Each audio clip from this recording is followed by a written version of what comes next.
Welcome back to another episode of The Brave Place. I'm your host, Christy Rodriguez, and I am here once again with Tamara and Krystal, and I am just so excited to have them back. Ladies, welcome back to The Brave Place. Oh, we're so excited to be here. Thank you. Well, I am just so thrilled just to be in your company once again. Krystal, you flew in from California to hang out with us this weekend. Yep. And we got to hang out last night over at Tamara's. Played a little kickball. We had a party. No hamstrings were pulled. No, ate some brownies, which I'm supposed to be on a diet. I'm not supposed to be doing. Monday. Oh, wait, today's Monday. Oh, wait, Oh, yeah. no. Today the diet starts. Every Monday the diet Salads starts. for lunch. Yes. Well, last podcast that I did with the two of you has had such an amazing response. Just listeners really impacted and touched by your story. And so I wanted to bring you back, Krystal, and have you both again in the same room to just answer some of these questions that listeners have based on our last podcast. So if you do not know Krystal and Tamara, just to give you a brief synopsis of their backstory, these are two great friends. They were best friends, both married to men who were great friends. Mm-hmm. And then some boundaries were crossed. An affair took place. Tamara had an affair with Krystal's husband, and a friendship that would appear to be absolutely shattered, and marriages absolutely shattered. We just looked at on our last podcast how God took this these ashes basically and really turned them into a beautiful story of redemption and grace and forgiveness between two people. And it goes on and on and on. And it's just a powerful story. If you did not hear it the first time, I highly recommend you go back to the Brave Place podcast. It's the last episode right before this one, and take a listen. And then Tamara, you and I did an interview just on your part of the story last year, a part 1 and part 2. Highly recommend you check that out as well. So most people would be in complete awe to see the two of you sitting together in one room, smiling at each other, and friends once again. It seems like an impossible thing, and that just shows you how we serve a God of the impossible, right? Amen. Yeah. Yeah. And so, first of all, it takes a lot of courage to even do what you're doing today. And so thank you. Thank you for being a vessel for God and for his kingdom. And I know that so many people are going to be blessed, and I truly believe you'll be blessed for this, just your courage to step out and have this conversation. First of all, let's just dive in. Is it okay, Tamara, if I start with you on some questions? Mm-hmm. So, Tamara, we have a listener that wrote in and said, as I try to put myself into Tamara's shoes, I would have had a hard time receiving complete forgiveness from my husband without feeling forever indebted to him. What's that been like for you? Do you feel that way? It was very hard to receive forgiveness. When Arami and I made the decision to reconcile our marriage, I knew that I did not deserve his forgiveness, and I didn't. I didn't deserve his forgiveness. And I think this was the first time in my life that there was a tangible experience of understanding God's love for us. And I know that's kind of like a spiritual holy thing to say, but it's true. It was the first time in my life that I got to see and feel what Christ did for us in a real way. That's what Arami showed me. He showed me forgiveness that I didn't deserve. He took me back as his wife when I didn't deserve it. And it was very hard for me to accept that, knowing what I had done and what I had caused. But we pressed on. And even though, man, I'm going to get emotional. Even though I didn't deserve his forgiveness, and even though I did feel completely indebted to him, because I was, he never made me feel like I owed him anything. And I wish there was a video camera following us back then so I could show people what it looked like. It wasn't me coming back into the marriage and him being like, well, you did this, so now you're going to have to prove yourself, or you're going to have to show me that you're trustworthy. It was never like that. he made the decision, and this is his part of the story to share, but he made the decision to forgive me and to trust me, and he probably had to make that decision every day for a really long time. But he did it, and he followed through with it, meaning he wasn't waking up in the morning going, how's Tamara going to prove to me that she's trustworthy today? That was not his mindset. His mindset every day was, I trust you.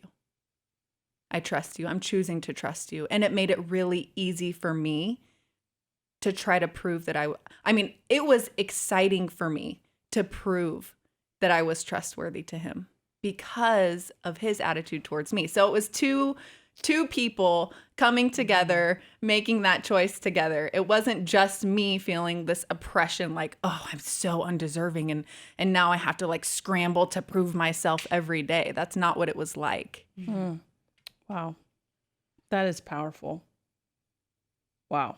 Thank you for sharing that. Now, Krystal, how did you even come to a place of forgiveness with Tamara? It's such a loaded question. It totally is. And I feel like it's a question I get most often, in the story, like, no way, you did not do this, or somehow I'm wrong or naive or silly for even thinking that this is a thing you do in today's world. And so, honestly, like, I really just wanted my pain to have a purpose. I wanted it to be for something and not just me hurting and being mad. And so, I talk about it in the other podcasts, but being at a church service and hearing that verse in 1 John that says, like, something along the lines of, they'll know how much you love me, as in God, by how you love people. And for whatever reason, that was really convicting for the hurt and the pain I was sitting in. And I just wanted it all to mean something. I wanted it to be for something. And that was truly just my heart. And I talk about it in the other podcast as well, like separating the sin from the person and the ability to just have empathy for her and just compartmentalizing that was a big deal for me. And truly, I still say it today, like the biggest part that people get hung up on is, she did this to me, he did this to me, or they did this to me, when really everybody is battling their own brokenness, their own humanness, and that gets displayed in different ways, and it can be hurtful to other people. Yeah. No, there's a soundbite that we run periodically just based from this podcast, this past one we did, and you talk about that, about separating the sin from the person. And I just love that so much. That has spoken to me, and so many people have given feedback on that statement. And I just love how God worked in your heart in that to give you that revelation, like, wait a second, this isn't who Tamara is, who she's created to be. This is what sin does in our broken world. It causes us to do broken things that affect people. And if we can zoom out and see that person for how God sees them, man, it could change everything. Yeah. And I feel like that really opened the door between the two of you, just knowing you and having conversations. And Tamara, you too, you're pursuing the heart of God. So you've got two people pursuing the heart of God. And as a result, we're sitting here today. Did that happen overnight? Absolutely not. Not a chance. No. Yeah. No, it couldn't. No. But it's this process of allowing God to just work on your heart, just that needing of your heart. I just think it's so cool. So let's get back to our questions.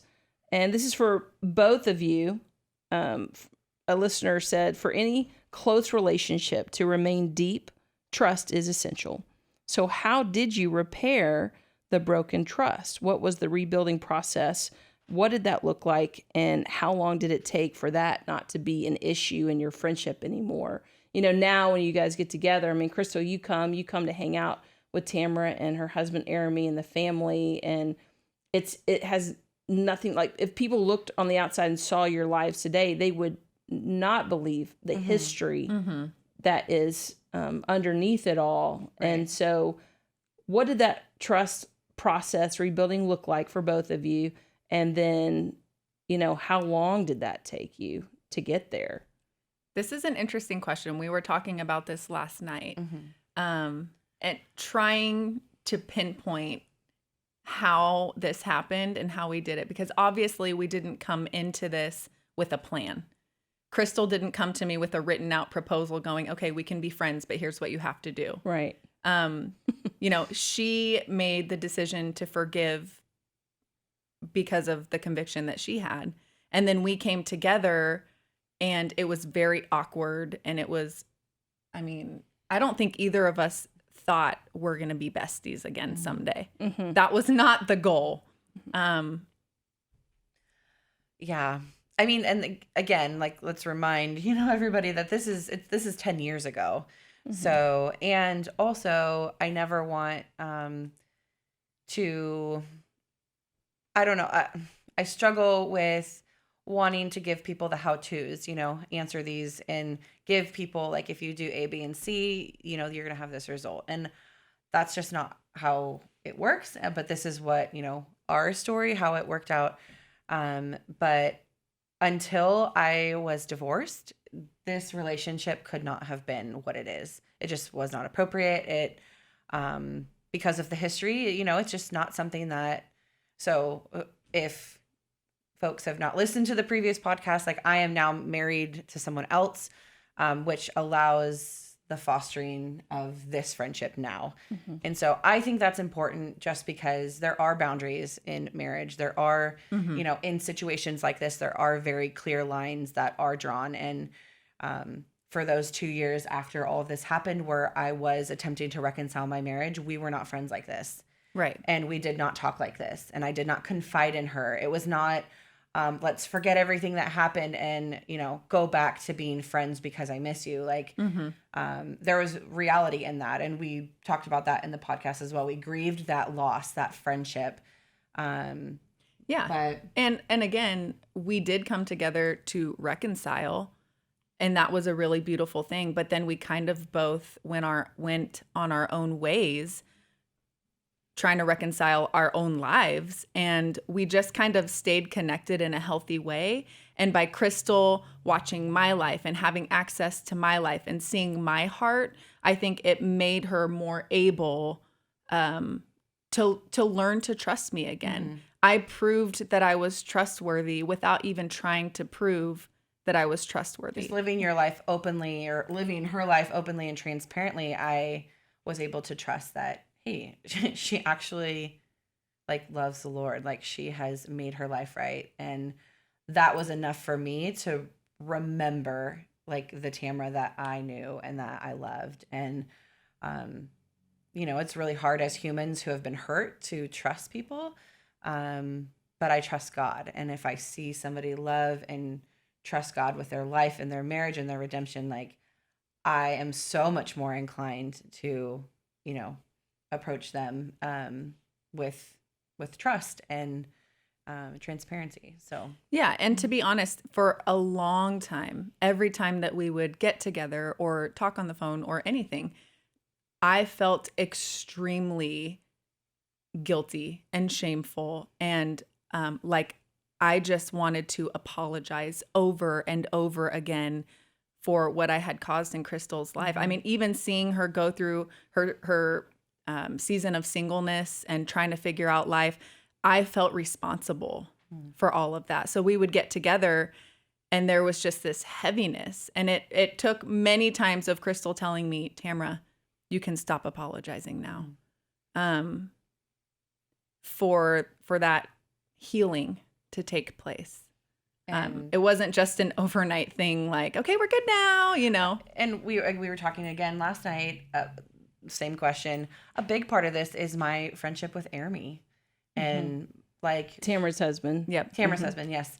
And the relationship we built in that 6 months of the affair that was going on. And like, we were already friends, but the relationship that we built in that time is, like, to this day, a big part of the ability to come out here and, spend time with them as a family. Like, I care for both of them. And had that friendship not kind of been in place, we were saying last night, like, maybe this wouldn't be what it is too. So there's a whole other part to that as well. just that, like, do you ever have conversations to assure Krystal that everything about your bond is clean and honest? Like, and it just, to answer that question, you've kind of already answered that, but do you feel a need to ever do that? Like or is that kind of, you're past that? Yeah, no, not anymore. There definitely was a long season that I felt like I needed to validate myself because my heart really was in the right place, but I understood that she probably questioned it. Yeah. And I'm sure she did. And I'm sure Arami did too. So, I had to learn to forgive myself too. And it was a long process. That's powerful. Now, this is a question for both of you from a listener. What are some practical steps and boundaries that you do day by day with your spouse and your friendship to protect your marriages today versus what you did not do in your early 20s when all of this took place? It's a great question. It's a hard one to answer because I'm not married to him anymore. Yeah. But I don't ever question Tamara in that way. Like, her having a relationship with my husband now, like, I don't question that. But again, it's not because like there's just a blank slate and I just chose to forget about it all. I truly see her life for Christ now. And yeah. And hey, look, like I have overcome so much by the grace of God, and I am a new person. I am not the same Tamara that I was 10 years ago, but I'm still not exempt from sin. I still have temptations. I'm still not perfect. I still need to implement boundaries in my life, period. So you will never find me sending Krystal's husband a text message without Krystal on the text thread. Right. You will never find him driving me in a car without Krystal in the car. Right. Not because she doesn't trust us. She probably does. But I would never put myself in that situation. It's not appropriate. And so, I mean, those are practical boundaries. And not even just for you, like just in general. I think coming from an early 20s, friendship with our besties to, learning a few things, like just different things that are just not appropriate with the opposite sex. And whether you've been down this road or not, just safeguarding your heart for the potential that, like Tamara said, we're not exempt. And it's just something that so easily is you fall into whether you've been through it or not. And yeah. And comfort is the enemy of boundaries. We get so comfortable in our relationships with people, with other couples, with the other sex. It's really easy to get comfortable in your friendship, which is a true, honest friendship. And that is where the sin creeps in. Boundaries are so important, especially when you're comfortable and confident. Such a good point. And I think, just what you're saying about safeguarding your marriage, I love your practical day-to-day things you can do. Don't be alone with the opposite sex. Even if you're super comfortable with that person that, like you said, that's like that you really don't need to be there. Yeah. Just taking care and respecting the other person, including them on the text thread always, so that all parts of, the marriage are involved in this communication. Yeah. And it feels ridiculous sometimes. It really does. Like I said in the last podcast, a lot of the things I did to quote unquote prove myself to Arami felt like I was a teenager trying to prove myself to my parents after I lied to them. But that's exactly what it is. You are trying to prove yourself. You're trying to protect yourself from going down that path again. So, I mean, if you're truly wanting a life of freedom, you have to implement those things. Well, I know that trust and respect are just two of the most important factors of any marriage. And I see there you're developing trust and you're showing respect for your spouse and the other person's spouse. Those are some great tools to safeguard your marriage. Thank you for sharing that. One listener, this is a pretty heavy message. She says, I am a wife of a sexual addict who has chosen to stay in my marriage. I'm in a recovery group that meets weekly with other women who are living in or separating from marriages that have suffered broken vows, often physical or emotional infidelity through pornography or social media. The words, "I thought I was alone," and "I thought I was crazy," are often said. This comes from that gut or heart feeling of knowing something just is not right, addressing it with their partner, and being told everything's fine. So can you speak into your own feelings / experience through this lens and how you felt God met you there? Krystal, it's a hard one. It's a hard one because I respect my ex-husband, and I respect who, like, the dad he is now and the husband he is now. And I don't ever want to just drag his, shortcomings through the mud. And I know that people can relate to me during that time. But at the same time, I'm not sure the benefit. Like, the Krystal I am today is not the Krystal I was 10 years ago. So I didn't feel met by God. I did feel alone. I did feel crazy. Nobody knew how to handle my mess. None of my friends knew what was going on because all of their husbands, like, loved them and wanted to be with them, like, intimately. And, like, I was alone, like, absolutely. Like, nobody knew. And the people that I did tell or, confided in was Tamara. And that was where it was all going on. So, I struggle to share this part, out of respect for my ex-husband, but also, like, the Krystal I am today is not the Krystal then. So I didn't understand why or what was going on. I was hurting, I was broken, and I was embarrassed. Like, I didn't have anybody to go to. I couldn't, there was no support groups. Like, those things I'm not sure were even available to me, or maybe they were and I didn't know. But I mean, I can relate, thought I was crazy. I definitely felt alone. I thought something was wrong with me. Like, God, why is this happening to me? But I will say, I was not in Krystal's shoes, but something that we have heard over and over again when we first started talking about it, and even 10 years later, is I went through that too. I'm going through that also. Me too. And I think people would be surprised at how common sin is. All of it.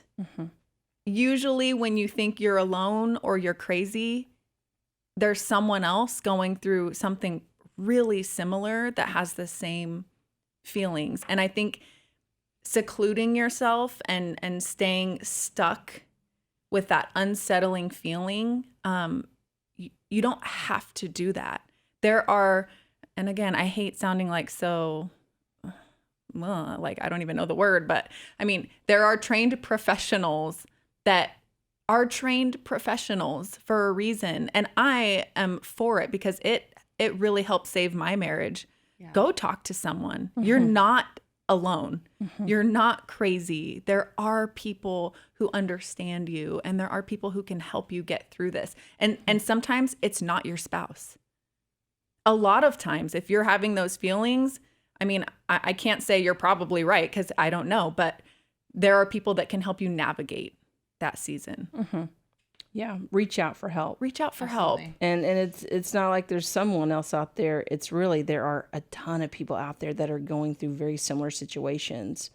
And thank you for speaking into that. Here's a question I thought was interesting. It says, how did you work through the difference, and this is Krystal towards you, between grace upon grace and I'm supposed to forgive 70 times 7, as Jesus says.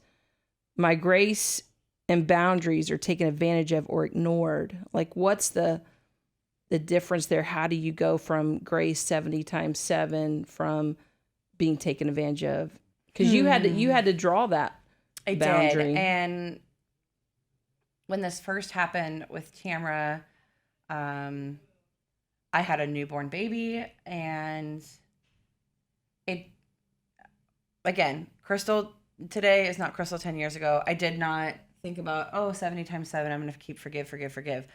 I was just desperate to not be a single parent with a newborn baby, like point blank. When they split and she went back to Army and I decided to reconcile with my husband at the time, there was not a thought in my mind that like, oh, this is because the Bible says I should forgive, or this is because, I've been forgiven. It was pure desperation. Like, okay, let's do this. We can be a family again. The world can think it's perfect again. And, but like, there's a lot more to my story, because I did go through this again, years later, which is, a part of my story of why we're not together now. And at that time, I feel like I experienced this question.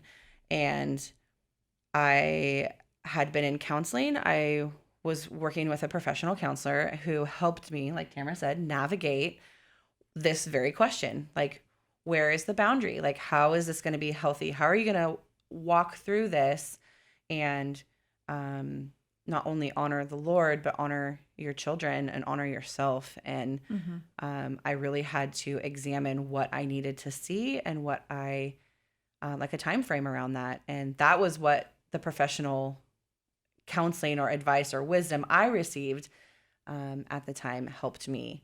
So it wasn't just me in my corner deciding on this, because like honestly, like my heart of hearts never wanted any of this. And so to really dig in and seek God and go with professional like wisdom and advice, I had to ask myself those hard questions. Like, okay, when is it time to walk away? And I don't think there's a right or wrong answer, because there are people that choose differently all of the time. But yeah. And here's the thing about reconciliation. And obviously it was Arami who had to experience this on my side of the story, but reconciliation takes two people. So if it were just Krystal trying to reconcile her marriage and the other party is not truly surrendering to Christ, it wouldn't have happened. It didn't happen. If Arami and I were wanting to reconcile and we weren't both fully surrendering to Christ first and foremost, we would not be married today. So Arami didn't have to set a date of, hey, Tamara, if you're not like at this point by this amount of time, then this isn't going to work anymore. It was more both of us, again, like surrendering to Christ and being so desperate to do all we can to reconcile, that it was just growth and growth and growth and growth. And he didn't have to stop and think, I need to create a deadline because this is just not working. Now, this is from a listener, have you been transparent with your children, or are they too young and maybe it's not time? And if you have not been yet, do you see yourself sharing your story in the future with your children? we just talked about this last night too. Because I feel like divorce matures children in a way. They have to go, back and forth between homes, and then they have friends who don't have this same thing, and like just different things like that.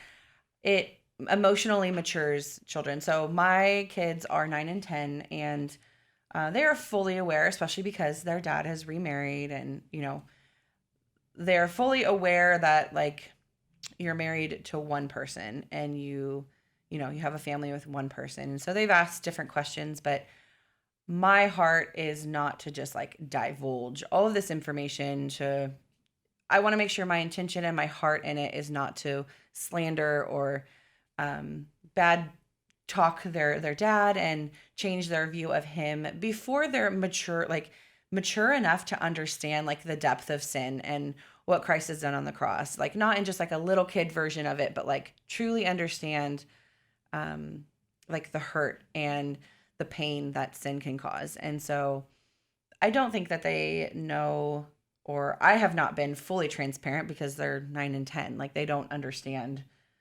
or wouldn't know what to do with that information. It's not beneficial to them at all. And I've made it a point, and my husband now has made it a point that we don't talk about their dad or their stepmom in a light that is not good. And because to my kids, their dad is their hero. And I want to foster that as much as they can until they're, whatever conclusion they come to later on in life. And so it's not my job. I don't feel like it's my job to tell that part of the story just yet. And so I think that's really powerful to hear you say that. I just see such a trust in the Lord that I just really appreciate how you're protecting your kids in that way, and how you're able, again, to separate the sin from the person and give him that grace. That's pretty amazing. So we have 4 boys, ages 12, 9, 6, and 5. And we have not shared any of this with them. Now, obviously, the conversation of whether or not we will share it with them has happened many times, especially since Krystal and I have started this journey of sharing our story together. It's out in the world. And so someday when they have access to social media and all of those things, they'll have access to our story. And our plan is to share it with them before they find out through someone else. We're kind of in a crazy, unique situation also because Arami has cancer. So we have a lot going on. Our boys have a really heavy burden to carry already right now. And even though our oldest is 12 and could understand this story of what happened 10 years ago, it's not a burden that we want to add to his life right now. Mm-hmm. Yeah. Well, and I appreciate that too. And just know that, obviously with what you're dealing with Arami and his cancer, we are definitely praying for you. Thank you. And those listening, I know that they would really appreciate your prayers. Yeah. Thank you. I would like to say one thing.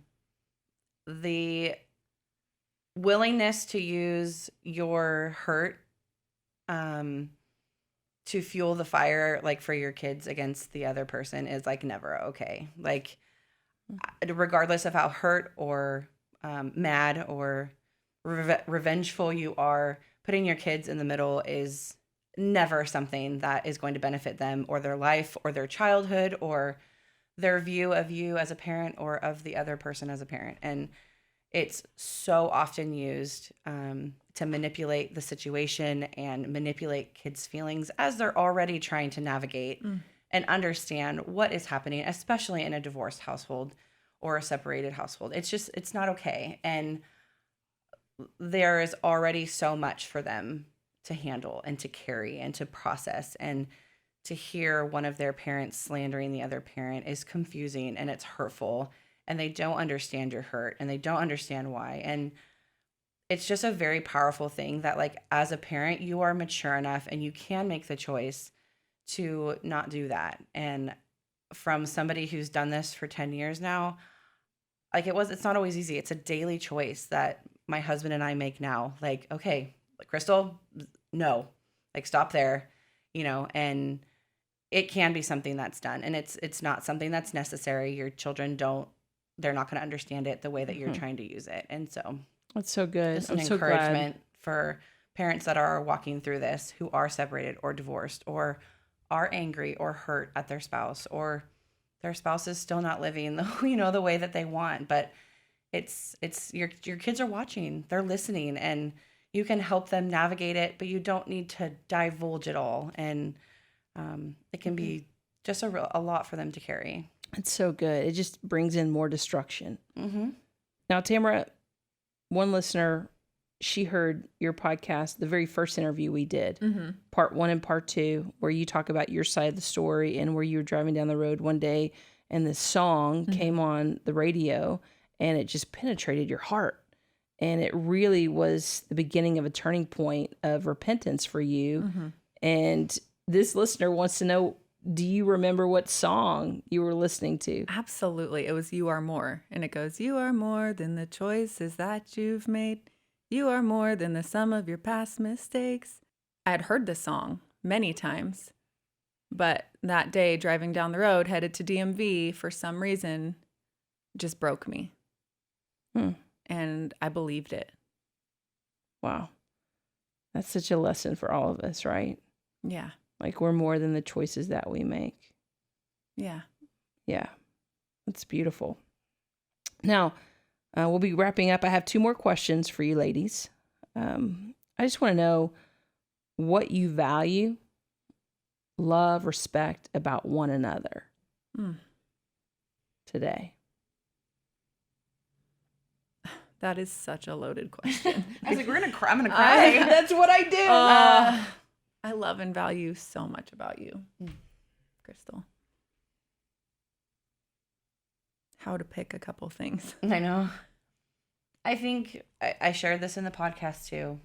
Hands down, like watching someone turn their life around and love Jesus after everything is without a doubt like the most honorable thing like I think you've done. And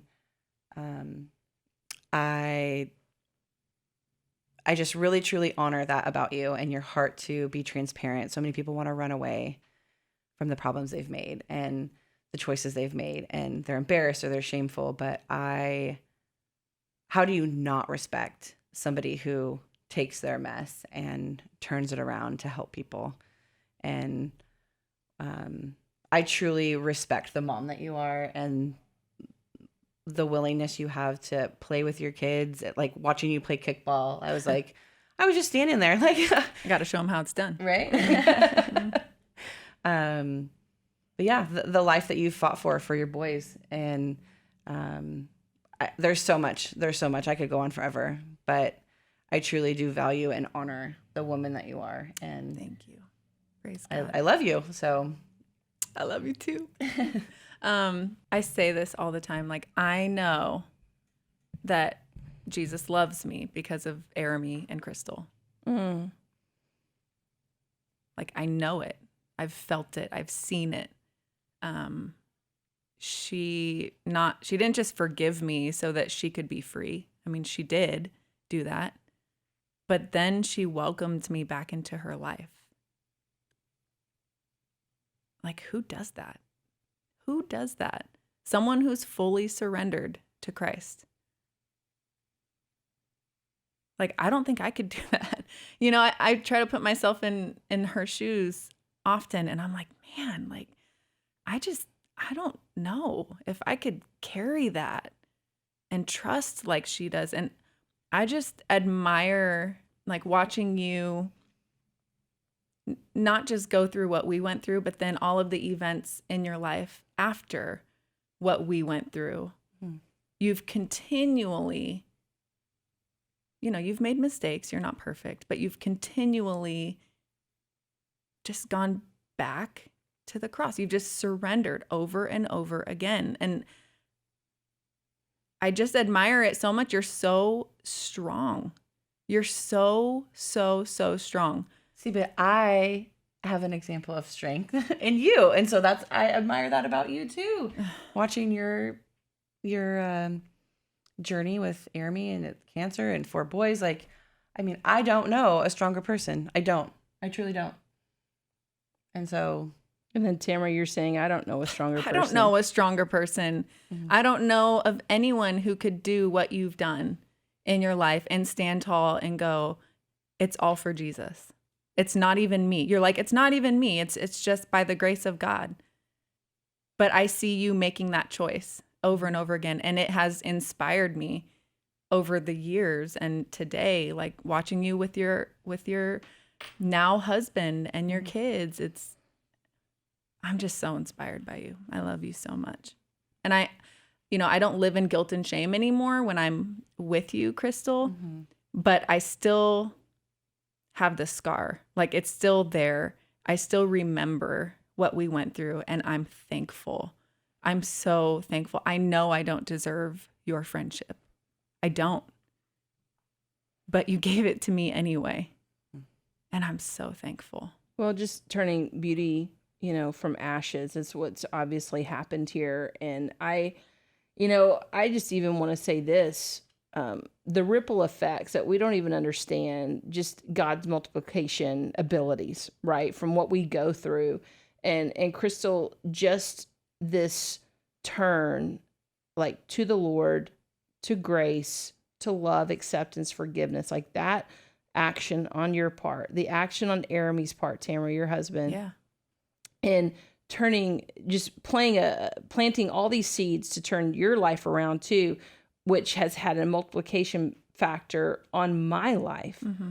You know, it's like, Krystal, your actions have impacted me because Tamara's been so impacted by you. Tamara has been one of the people in my life that has truly changed my life. And she pours into my life, my own marriage, just friendship, all of it. The wisdom that she has gained because of her pursuit of the Lord truly has impacted me and so many people around her. So it's just like your actions, Tamara's actions, what happened, beauty from ashes. It's truly remarkable. And it's just going to keep going and multiplying and multiplying. So I think there's just so much hope in that for someone listening, that whatever they're going through, just always remember God can redeem and use anything, and he will, if we have a humble, open, and willing heart to let him do so. He's the God of miracles, and he'll do it. Amen. So I just want to add that. And then the last thing I want to ask you all is there something that you want to convey to listeners that maybe we haven't covered today, or why you guys are being so, or why you ladies have been so vocal about your story? You know, someone may say, why are you doing this? You know, rehashing this story right now, which, by the way, your husbands are 100% on board about you all being a vessel in this way, which I think is just such a true testament of their hearts. But what would you want to say to listeners about why you're here today and what you're trying to convey? It's worth it. It's worth it. I remember, you know, in the season of making the decision to leave the affair, and it wasn't to reconcile my marriage. That was over, I thought, right? And then when we made the decision to reconcile, I remember people telling me, you don't have to live like you owe him anything for the rest of your life. Like, I don't want you to be enslaved to what you did. You know, you don't owe him anything. And I think that's such a prevalent mindset in our culture today. We don't want to live like we owe anyone anything. But I just want to encourage you that sometimes humbling yourself and being humiliated because of the choices that you made, and fully, like I said earlier, laying it down and surrendering is worth it. It's worth it. This is not a glamorous role to play. It's not fun to sit in front of people and say, I had an affair with Krystal's husband. It sucks, but it's worth it for his glory. It's not about me. And it took me a long time to realize that. No, I don't live like I'm enslaved to Arami. You know, we talked about that already, but laying it all down and going, you know what, I'm willing to be humiliated.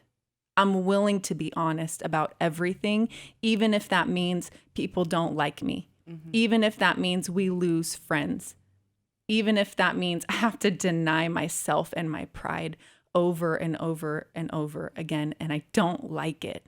I want to be liked. I want people to see me as good. That comes with time, when people see your real heart, that you're willing to lay it down, that you're willing to be real. And it's worth it, because now, guys, I am free. It's still kind of humiliating to talk about sometimes, but like I said, it's worth it. Well, just the fact that you're here today and the podcast that we've done and the conversations that I see you having in women's ministry, there's no doubt you're free, and you just can't put a price tag on that. Yeah. And it's one of the most sweetest places to be in life, and so many people are not free today. And even due to that humble humility, that stance, that posture that you took, it really opened your life up to receiving so much wisdom and blessings, because you've done the hard thing. And now I look to you as one of the wisest people I know. And so I just appreciate your courage and strength in that. I think that not staying silent is a big deal, and not staying, at least in my position, a big part of this is in moving on. There's a lot of healing in this, like talking about it and being open about it, and not to, like I said earlier, like downplay or down talk the other person in this, but there's so much healing that comes from talking about it. Maybe not in such a public way.